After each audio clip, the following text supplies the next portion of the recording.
Good evening and welcome to Masheleng Money Podcast, where we discuss issues surrounding financial literacy. I'm Nalo Mukhodzi, and on today's episode, we're discussing new ways of creating value. We're with Dr. Gande, a portfolio manager and senior lecturer at Botswana Accountancy College. His extensive background includes investment and finance. His PhD research is about leadership and management in accountancy field. Tune in. Hey guys, welcome to Masheleng Money Podcast, where we always try to bring you topics that can help you make better decisions about your money, topics that can help you make better investment decisions. But most importantly, topics that help you improve your livelihoods and the livelihoods of those that are dear to you. Today we talk about new ways of increasing value. And in helping us to discuss that topic, we have Dr. Gande, who is a professional and academic in matters of finance and investments, a senior lecturer at Botswana Accountancy College. Dr. Gande. Thank you, and a pleasure to be here, and very happy to assist and take part in this conversation. Thank you so much for gracing us with your presence this morning. So your profile has already been read out, so I don't know if there's anything that you want our viewers and audience to know about you before we start. I think I'm basically a very curious person. I think that's one thing that I can put out there first, and I'm a lifelong learner. With my family and cousins, I have a reputation of uncle learning never stops. That's my name. Why? Because every field has got something to give us, and whether that field is something that you study formally or you dabble in, a little time as you grow. But it's about acknowledging that alone, no matter how skilled we are in any area, we have to learn from other professionals, other people's experiences. I'm an accountant by profession, a chartered accountant, ACCA fellow, but I'm also an academic. I've branched out to try and assist young people. I also work with professionals from industry and commerce who are coming back to learn at postgraduate level, and I do get to also infuse that experience from them in assisting undergraduates and also taking part in helping them resolve issues that they face in industry and commerce out there. But it's all driven by curiosity. It's all driven by open-mindedness. Between each pair of ears rather, is a brain. You can learn. Wonderful. Thank you so much, Dr. Gande, for that. We try by all means here at Masheleng to help people understand the language of finance. Because for the longest time, this is not an area that most people speak about. We all want to create wealth, but understanding how finance works, we always feel like, no, this is for professionals, people who have done finance at school. But yet we all strive to create some form of wealth.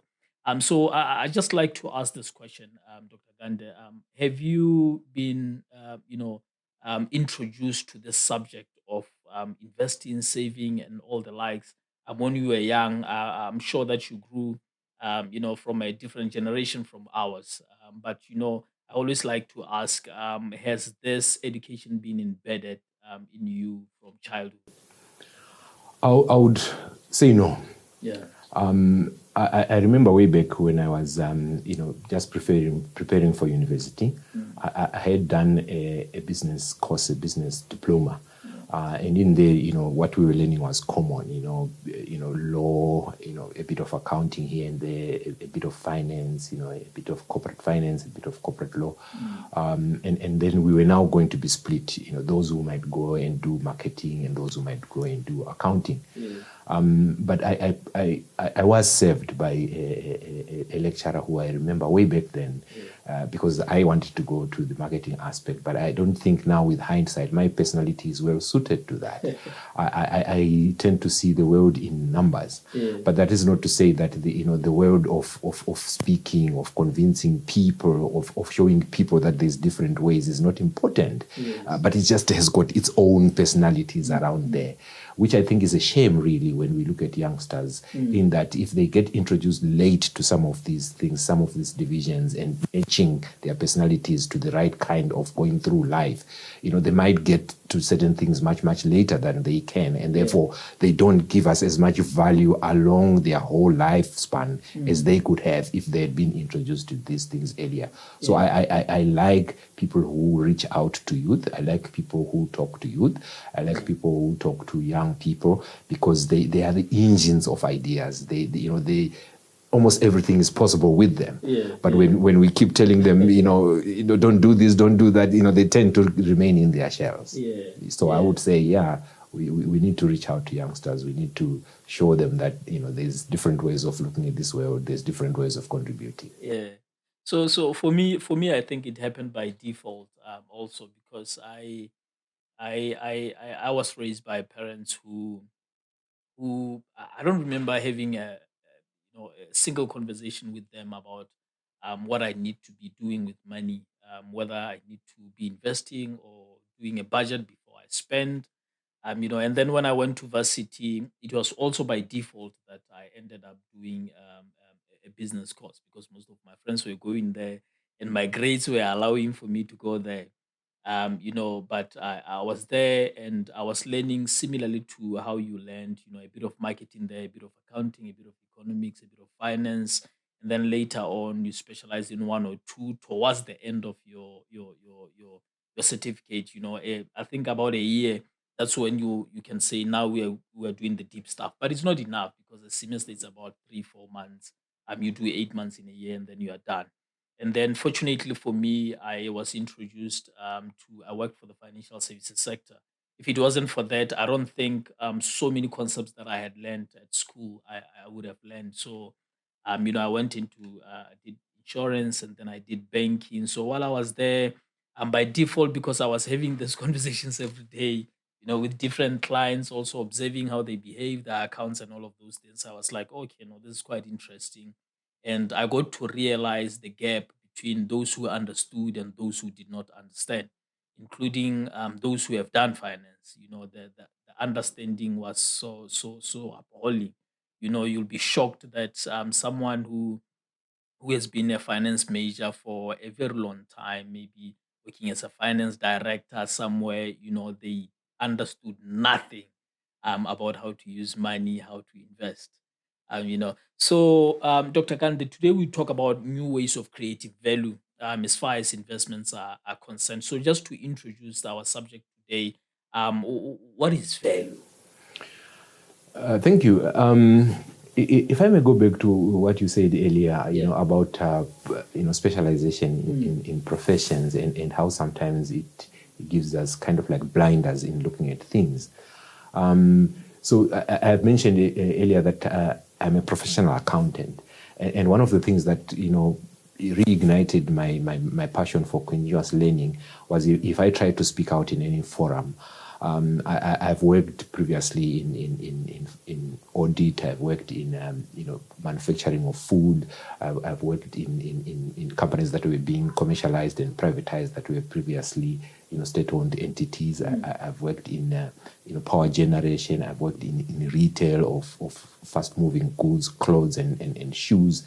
I've worked in cable manufacturing. And when I moved to Botswana, I worked in the diamond mining at Joneng.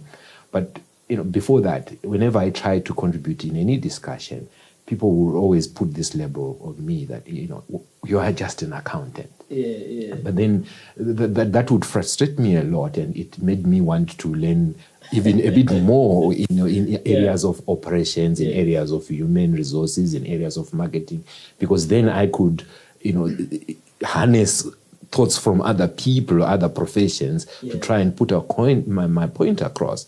So, for example, like you mentioned, when you talk to a typical accountant, and this is something that people say about us, they might say, for example, and this is a quote, accountants know the price of everything and the value of nothing. Yeah. Now that breaks my heart. But we are one of those professions that has tried to, at least put something around value, although we haven't yet gotten our heads around it. Yeah. So, for example, you can say, all right, value is very subjective. You can also say value can be objective. By subjective, I mean, if you were to lose, your phone, for example, and I replace it with exactly the same phone, you might not value it as much because maybe it has got some sentimental value attached to it regarding maybe it was bought for you on your birthday, or there's certain, memories and pictures that are in there that you value the most. And even if you have a new replacement phone, if you have not saved anything in the cloud, you might not get the same enjoyment from that replacement phone as the one that you had. But from an objective perspective, when you go to the issues of business, we can also then say, yes, those are some of the things that when we say, for example, and this is a quote that people sometimes use, people are our most important asset. But then how do we value people? Because, the way that, for example, accounting and finance looks at value in some instances is to say, can you control it? Can you do you have control over it in time? So when we look at brands, when you look at goodwill, when we look at reputation, all those things come from how your people react with your clients, with your customers, and amongst themselves as employees, as staff. So if people are not happy, again, you might actually be destroying value from that perspective. And value is also in time. Value can be backward. It can be something that has happened before, and you've got certain advantages. Like, say, I talked about companies that are being privatized that would have had assets, accumulated from government funds over time, and now they've got those things that are not they cannot be copied. They ride on that, then they proceed forward. Value can be now, it can be today. I give you 100 puller, you can buy X amount of stuff at a shop. But it goes to be in future, because if I say I want to give you 100 puller in 5 years' time, you might then in your mind, not even mathematically knowing how we have done it, value it at, say, 70 puller, because you know that there's lots of uncertainty regarding 5 years as to what 100 puller can buy. So when we look at value from that perspective, it's very fluid, it's very hard to pin down, but there's certain ways in which formally we can try and attach it to certain things, but it all goes down to people, it all goes down to the minds, it all goes down to even issues like motivation, even issues like listening to people, and because that's where ideas come from. And every time when you talk about value, for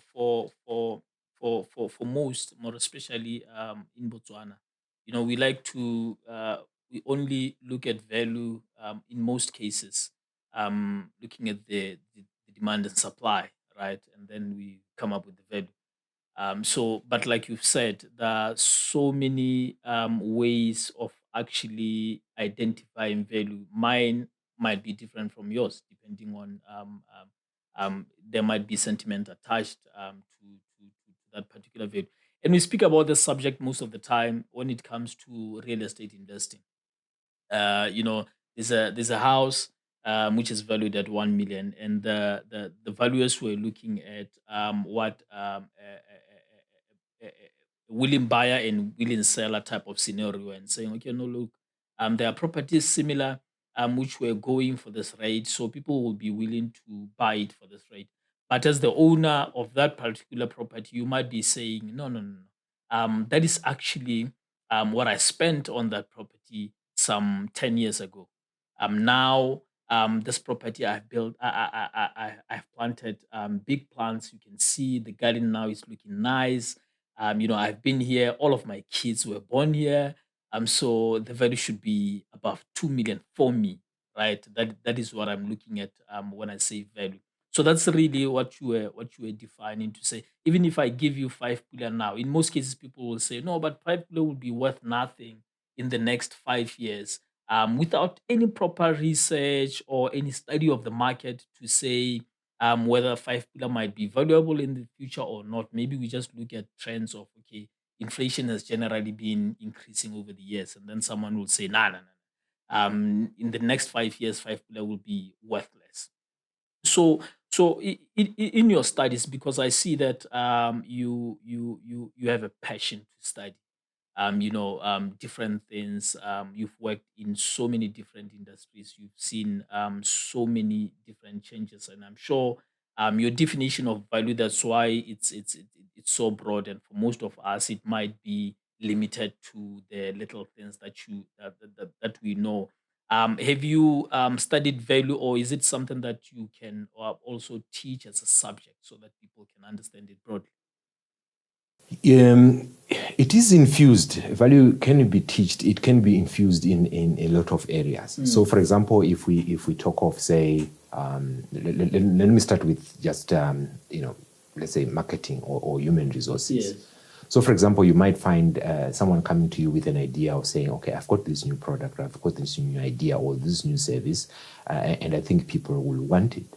But if I read sometimes 12 ways of killing a good idea. So if you have somebody who is talking to that person, and the first question they ask is, how much will I get from this, in terms of, if I give you 5,000 to go on this marketing campaign, how much will you get to me as customers or as business? It might not be related directly, and like I mentioned earlier, in time, value can sometimes decrease, or it can be a seed.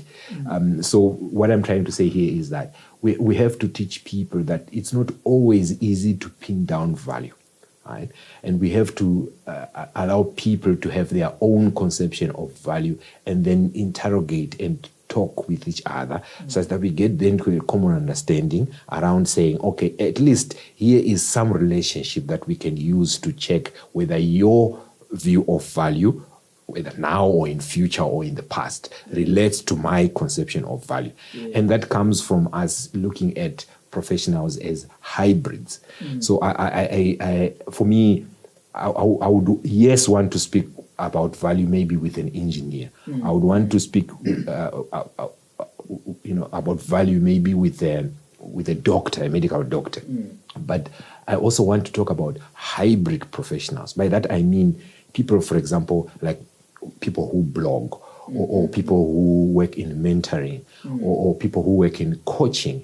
Because by its nature, mentoring, coaching, and even blogging, it's about having these different views to allow you to look at things from all different perspectives. Because the traditional way that we are trained specializes us too much in, for example, I want to look at net present value of 100 puller in today's terms and discount it and stuff like that. But there's other things that are subjective in there, because no one knows what inflation will be like in 5 years' time. No one knows what interest rate will be like 5 years' time. No one, for example, would have forecasted, the situation happening in Europe right now in terms of the impact today on our pockets. And it might be things that are happening out there, but they have an impact on us. So we have to talk to historians, we have to talk to military strategists, we have to talk to all the other professions, and have that view of hybrid professionals, such that we can then look at value in its broadest sense rather than in a narrow sense. Wow. That's deep. I read a book called the Changing World Order by Ray Dalio. He's an investment professional. He's a hedge fund manager. So he was speaking to it, and I want to know your views about that.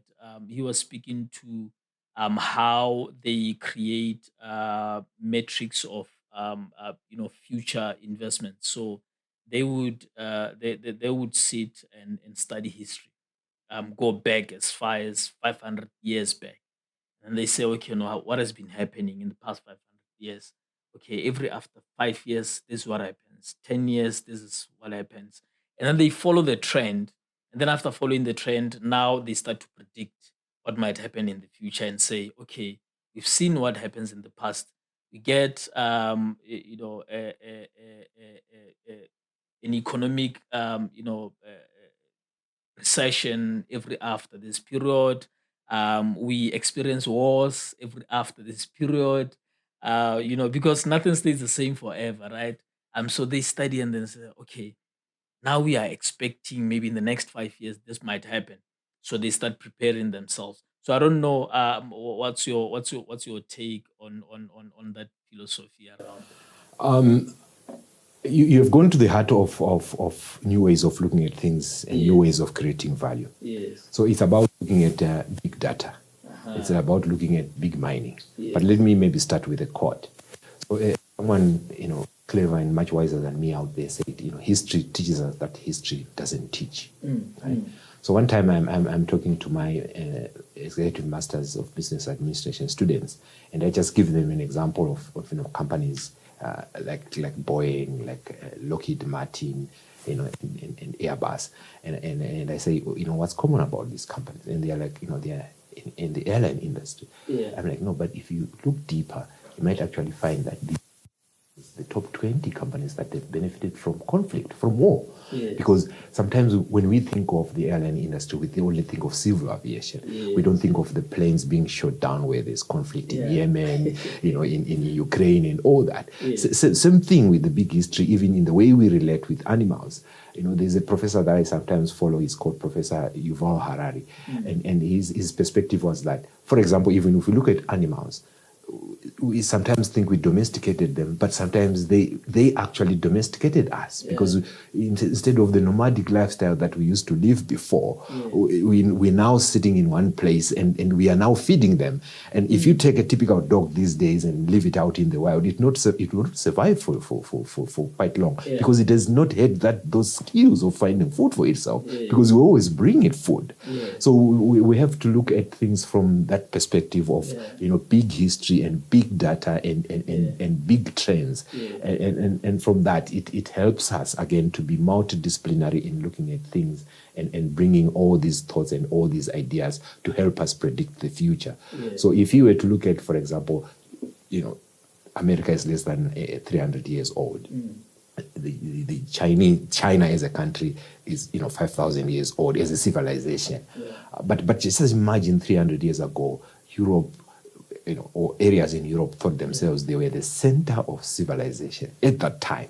But they didn't have running water. And some of them were even challenging, ideas around, does the sun revolve around the earth or the other way around? And imagine if somebody was talking about funding Columbus to go to the New World, and they thought that the world actually has an edge and it's gonna, you're gonna fall over. They would have thought that you are wasting your money in funding this expedition. In the same way, today we know there's minerals out there on certain planets, on certain asteroids out there, and we're probably looking at Elon Musk and saying, why is he spending all his money on these things? But perhaps in 300 years there could be 2-year trips to Mars and stuff like that, and that's funny. And those will be our New Yorks of this world. I need us to hold it there. We're going to take a short break. And then when we come back, I want us to talk about, different ways of creating and protecting, this value. So we are going to take a short break. When we come back, we continue our conversation on different ways of creating value and also how to protect this value.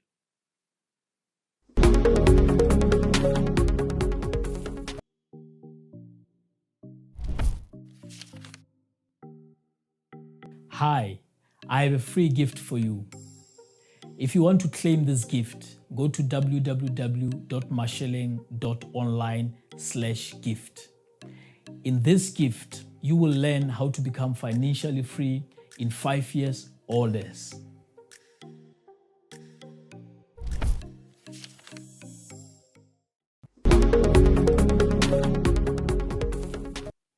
If you're just joining us now, we are with Dr. Gande discussing new ways of creating value. Dr. Gande, before we went for the break, we were just talking about the developments that have happened in countries like your China, the US, and you also mentioned something quite profound that history doesn't teach. I want us to continue on that. Okay. All right. The full quote is history teaches us that history doesn't teach. Yes. It sounds paradoxical, But the whole point about it is that, there is stuff that we know, but then sometimes we then extrapolate it. Neither do we look back. Right? We might, and this linking to the issue of value that we are, focusing on, we might just look at it as an incident. We might not look at it as a trend. So, like I mentioned, and like we were mentioning, big history, big data, and hybrid professionals, who are not too specialized, who are open-minded in considering things. It then helps us to then say, okay, what has happened before? What could likely happen? So, for example, you can say to somebody, okay, fine, here are shares, right? Yeah. But if their outlook is not properly calibrated, they might think, okay, if that share price is going up, they think, oh, I'm smart, the price is going up, right? But again, you might come back and say, but shares don't work that way, because are you in them to get a dividend, or are you in them to grow the value of the share with the company over 5 or 10 years, and then sell your shares at a higher price? Yeah.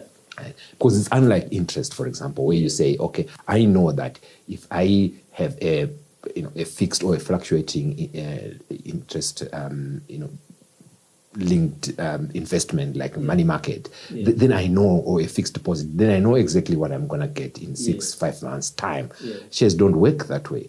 Shares, they are there for the long haul. They are there for, you can give them even as a gift to a child, let's say at 15 or 16. And then if there was a way in that aspect of saying, I don't want you to, there's no way you can be able to sell these shares, at 5 or 25, or when you are broken, you want to throw a party, because shares don't work that way. They obviously there's different companies out there with different dividend policies. Some are fixed, some are, negotiated, and some are, are determined by how the company is performing.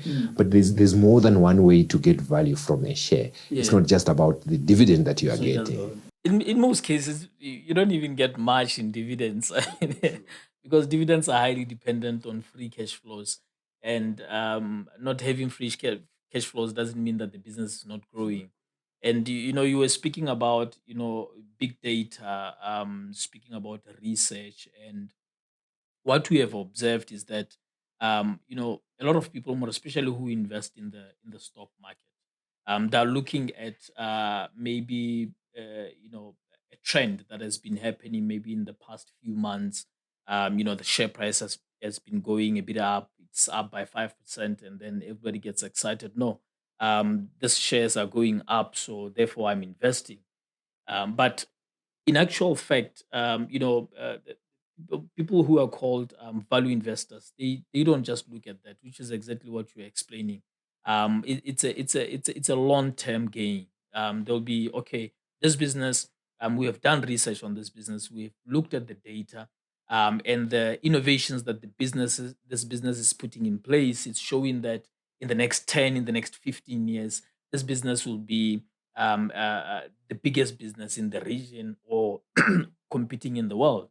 So therefore, you put some money there. You might not be getting dividends for the next 10 years. You don't care. You're just looking at the value. The value is going up. It has moved from 1, now it's sitting at 20. And we see this a lot more, especially in active markets like your US, your UK, where someone just invested $1,000, and then in a few years' time, they're a millionaire, because they had anticipated that this tech company, what they are doing, people don't understand right now, which goes back to what you were saying about value. We might be looking at it and say, no, but this is the share price. There's not a lot of demand on the stock, so it's not going to grow. But somebody looks at it and says, look, I'm seeing way more than I am actually seeing a company that is going to grow. But by the time everyone's eyes are open to this investment, it might be too late for them. But for me, I would have invested for the longest time, and I would have actually gained value. Very true. And I know I might be jumping ahead. So we are talking of ways and new ways of creating value. Yes. But things always come with a the other side. There might be ways of actually destroying value. Yes. So if I might add on that view that you have just mentioned there, and give for me the poster boy of value destruction, and not listening to people, and maybe to some extent following a formulaic approach to doing strategy. 15 years ago, you would have found in the top 10 valuable brands in this world, Nokia. Yes. Right? But one quote that I always share with my students is the management of Nokia at the time that they were, acquired by Microsoft, and their brand had gone, all the way down. It was almost like a joke in the tech world. Yeah. They said, we didn't do anything wrong, but somehow we lost. Yeah. Now, with hindsight, it's easy to point to the things that were happening in the cell phone industry there. So you look at Nokia, what it was doing, it was probably trying to please everybody. So you would have a phone that's shaped like a claim, those things that ladies used to powder their I remember all the different shapes. Some that looked like a pen, and with a small screen. Yeah. Some were even diamond studded. And these were phones that could not even go download any app. Yeah. And they would sell them for £80,000. Yeah. But the issue of where people were going with cell phones, in terms of them being powerful than average cameras of 10, 15 years ago, them being touch screen, all the things that were happening between your Apple and your Samsungs, maybe Nokia missed that. And it's all about saying maybe someone in research and development was not being listened to at Nokia. Yes. Maybe someone was always trying to knock on someone's door and saying, "Look here, these are things that are happening," and somebody was like, "No, we are the top 10 brand in cell phones, but look where they are today." Yeah. Again, like I mentioned, it's about listening, because between each pair of ears is a brain. Yeah. And humans are the engines of innovations. Humans are the engines of value. Value doesn't just fall from the sky. Yeah. Certain accidents do happen. Yes, diamonds are found in Jwaneng and not in Mahalape. Yeah, that's an accident of nature, but those are few and far between. Yes. But ideas around what to do with this, you might find that Mahalape might be the new Jwaneng in the next 15, 20 years. Yeah. Because maybe it is doing something on energy, it is doing something on skills. You never know. Yeah. And I remember the statement, Nokia. Very sad statement.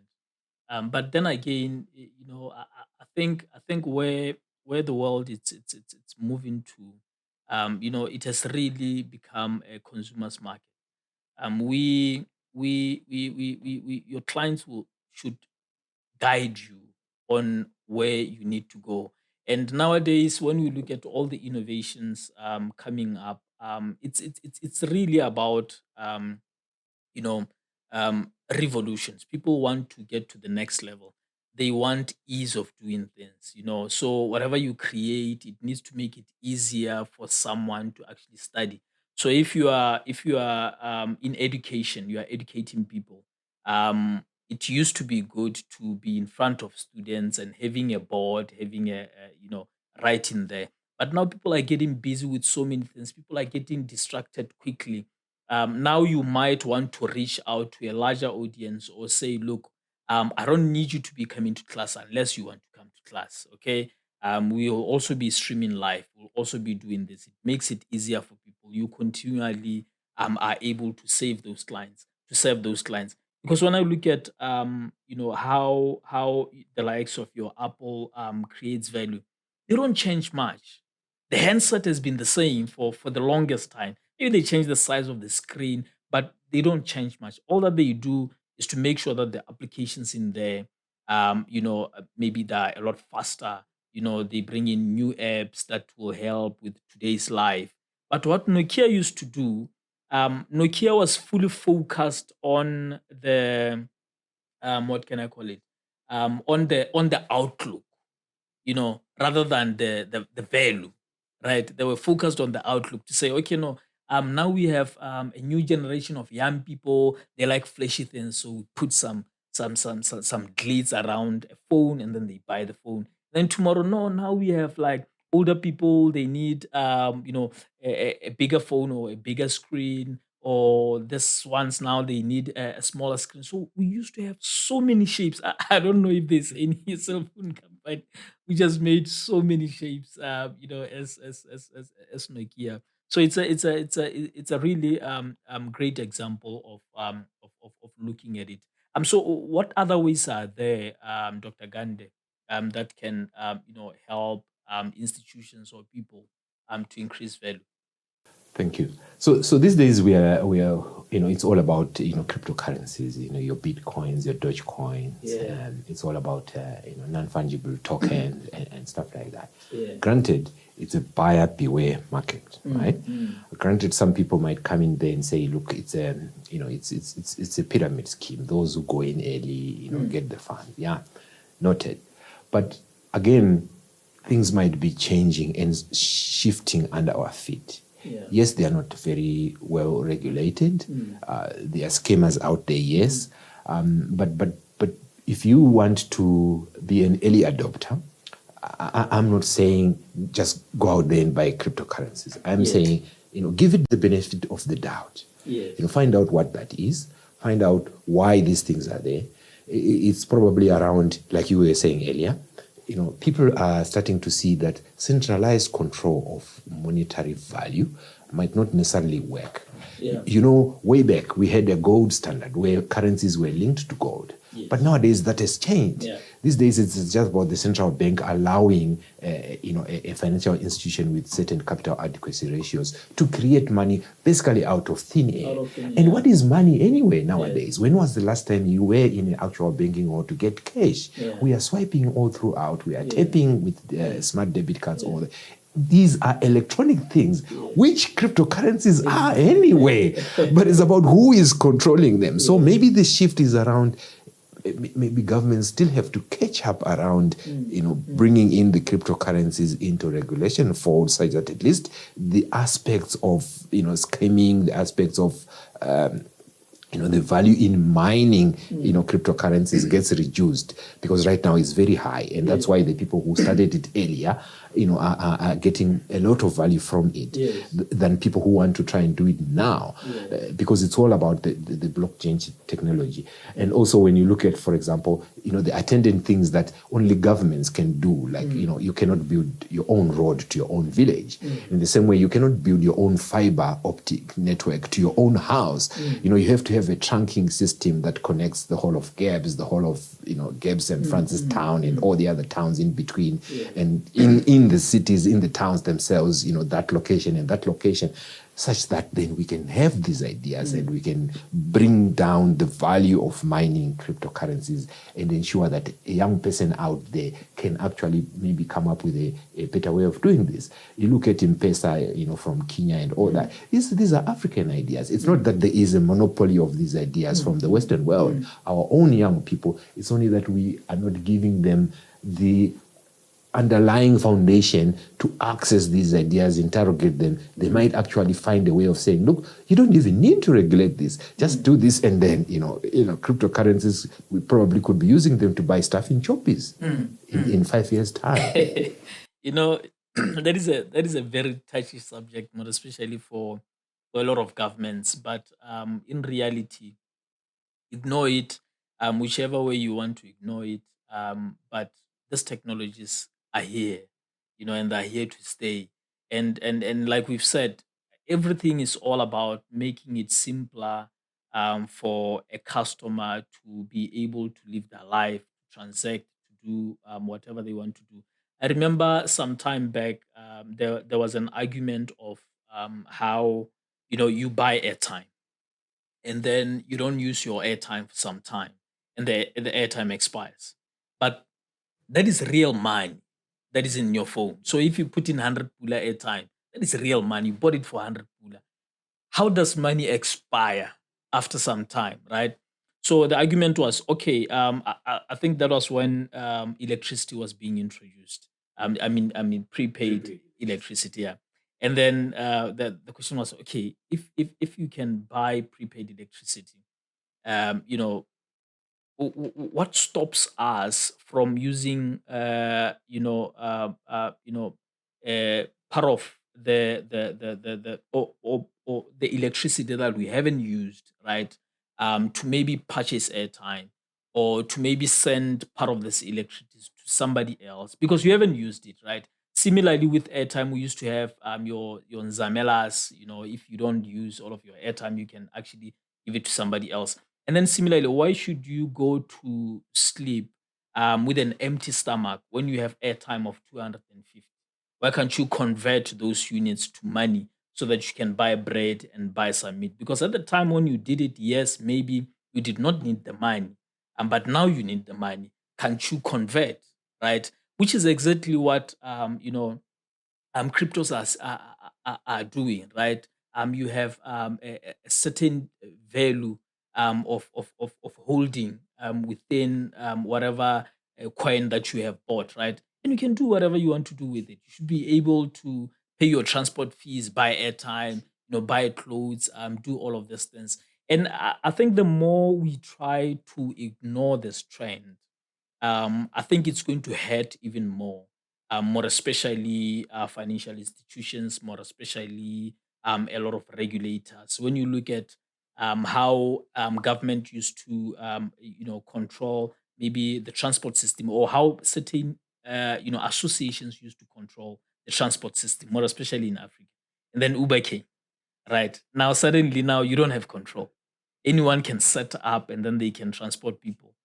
We look at the likes of your Airbnbs. Now they are mushrooming everywhere.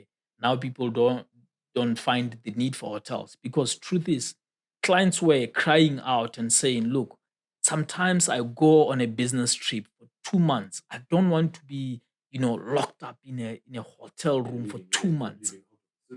And if, exactly that.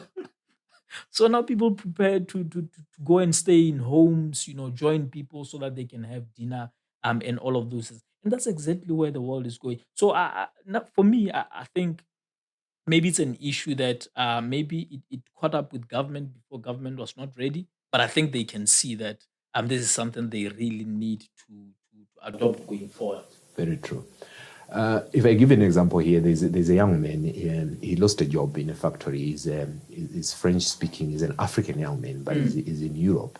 His name is Kabi. He's on TikTok, and sometimes the things that he does, when you really look at them deeply, they are interesting from the perspective of he tries to show, very complicated things, but in a simpler way to say, why are we complicating this? Yeah. So, for example, we already know that there's loyalty schemes that are there in retail organizations, in financial institutions. Like, for example, it's not that my bank is really promoting swiping, but they are saying, yes, because we want to, minimize the use of cash, loosely, but maybe their heart is not in it. They're like, it's convenient, it's okay. But then you get points from that. So one time I would get this statement from my bank around the points that I've accumulated. And I was like, okay, what do I do with these points? And then one time an advert just came up, they're like, there's these vouchers you can buy, and there's the actual tangible things that you can try, you can buy. And I thought, let me do this. The issue of converting, like you were saying, it's about convenience. So I was using, a cell phone and a tablet at that time, and the tablet is sometimes clumsy. And then I saw something that was a cell phone that was equal to my points, and I thought, let me try this. And you know where I got that phone from? And this is quite amazing. I got that phone coming from some place like Singapore, and it was shipped by FedEx to me right here in Gabs. But I was like, why is it that our own banks are not even doing that with our own cell phone suppliers in here? It's about convenience. It took 2 weeks for that phone to get to me. I'm like, really? Don't have cell phone shops in Havron. So it's about convenience. It's about making sure that end to end, whatever you do for your customers, you empower someone along the way. Because, honestly, look at the cost of shipping a cell phone that I could get from Sales City in Gabs one afternoon, it coming from Singapore. Honestly. Absolutely. And I think with this young generation, I think it's going to be even harder for a lot of financial institutions to create products that can suit this young generation because they ask a lot of questions. Why do I have to do this? Why is this being done like this? There's this insurance company, Discovery, in South Africa. I think they're also in the UK, but it's a startup from South Africa. So their way of doing insurance, it's mostly online, and they have said, look, to encourage people to get a life cover, because a lot of people felt that life covers are expensive. Why should I pay the same amount that my friend is paying? Yes, we are the same age, and underwriting will say, same age, same location, same gender. Chances are, maybe same, type of employment. Chances are we are going to pay the same premium. But now questions were asked. But I'm different from this guy. He drinks a lot. I don't. I go to the gym every day. He doesn't. I stay in a safer neighborhood. He doesn't. So his chances of actually dying that way higher than mine. So why are we paying the same amount? So Discovery came up with this way of paying insurance where there are links to my gym membership, the estate where I stay, my speed limits within the car, so they track the speed and then it can be linked to your profile. So every time when I'm driving slowly, every time when I go to the gym, every time when I eat a healthy meal, my premium reduces. Right now, that makes complete sense. you know so you can imagine that they've already done that, and still a lot of insurance companies are still struggling to get to that level. I think it's an issue of accepting that this is the new trend, this is what clients want, this is where the future is. Very true. Even if we take it into the entertainment industry, Yes. You have your models of your, sorry to mention their name, but your DSTVs, Yes. your subscription service type, Yeah. that are not streaming service type. Yes. This year history was made, the Oscars, never mind the Chris Rock and Will Smith, debacle. It was made in that a streaming movie that's on Netflix actually got an Oscar. Yeah. And that's where consumption has been going of entertainment.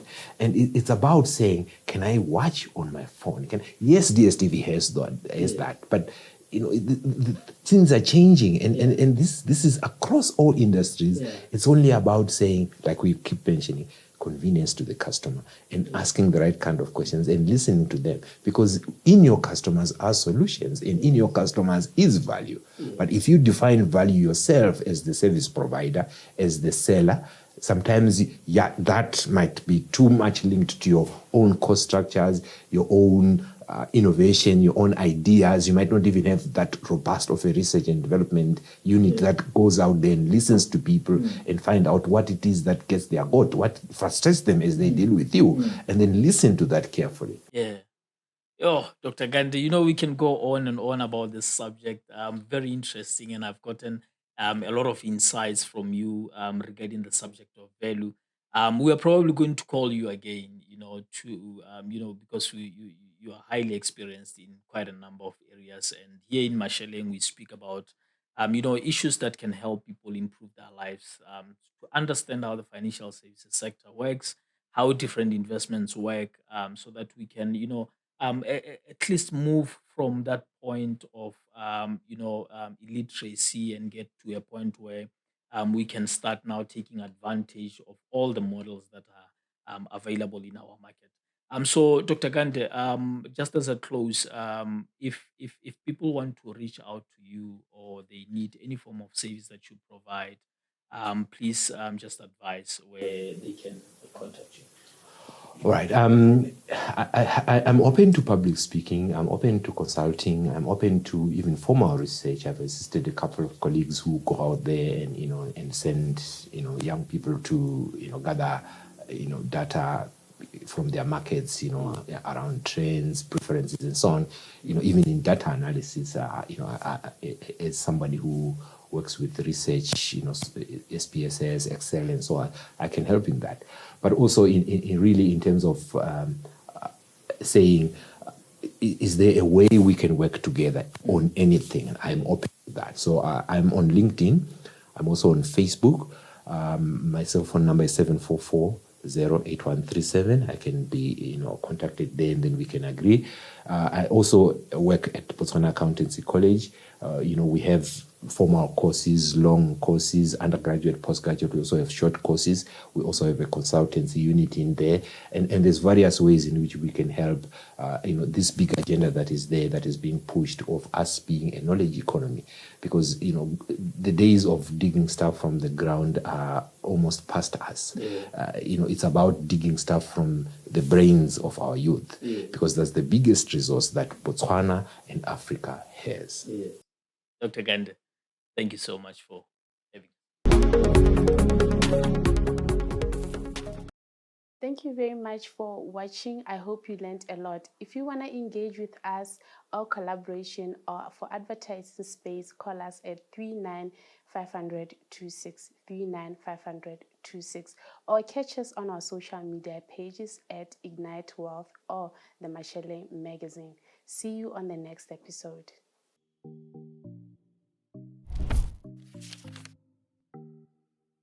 Hi, I have a free gift for you. If you want to claim this gift, go to www.masheleng.online/gift. In this gift, you will learn how to become financially free in 5 years or less.